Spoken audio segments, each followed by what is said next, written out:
Kuvendi u mblodh në seancën e radhës plenare, ndërsa jashtë godina u rrethua nga një grup protestuesish, të cilët i pritën deputetët mes thirrjeve.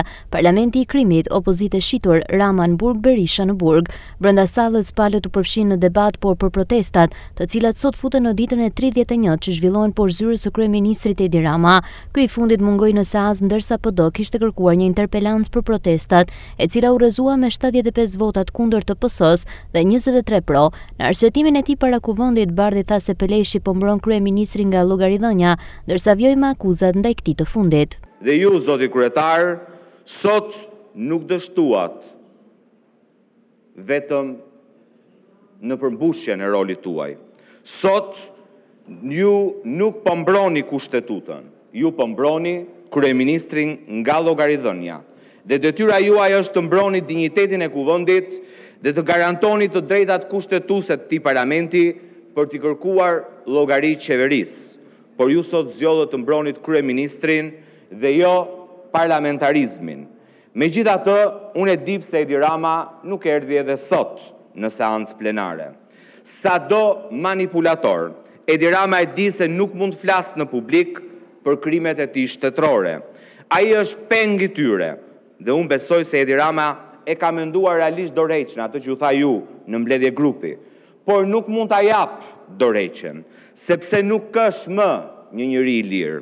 Ai është peng i sistemit që ka ndërtuar vetë, është peng i interesave që vetë ka ushqyer për 13 vite. Edi Ramën nuk e lejojnë të largohet, sepse ka ende borxhe për të shlyer, borxhe që i shlyen duke shitur copat Shqipërisë. Ndërkohë, Tauland Balla u ktheu përgjigje deputetëve të PD-s për deklaratat e tyre lidhur me protestën që mbahet prej një muaji para kryeministrisë. Shefi i grupit parlamentar socialist tha se PD e sheh protestën si shpëtim nga Berisha dhe tashmë janë të mundur prej saj, por PS nuk mboshtet tot. Mes jush, shumë prej jush që gëzoni kur protestuesit thirrin Berisha në burg, sepse me të drejtë e shikoni këtë si të vetmin shpëtim nga Saliu.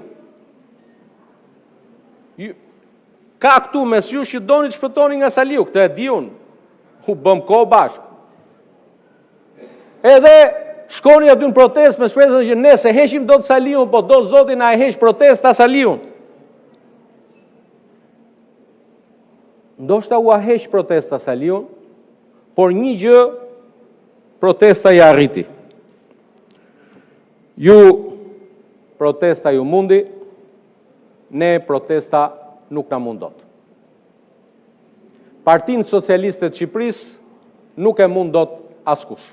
Një grup protestuesish bllokuan më pas hyrjen e kuvendit, duke bërë të pamundur dhe të vështirë daljen e deputetëve dhe ministrave nga salla e kuvendit, teksa zhvilloi seanca plenare. Kur disa prej deputetëve dhe ministrave kanë dalë, protestuesit i kanë goditur me vezë dhe ujë.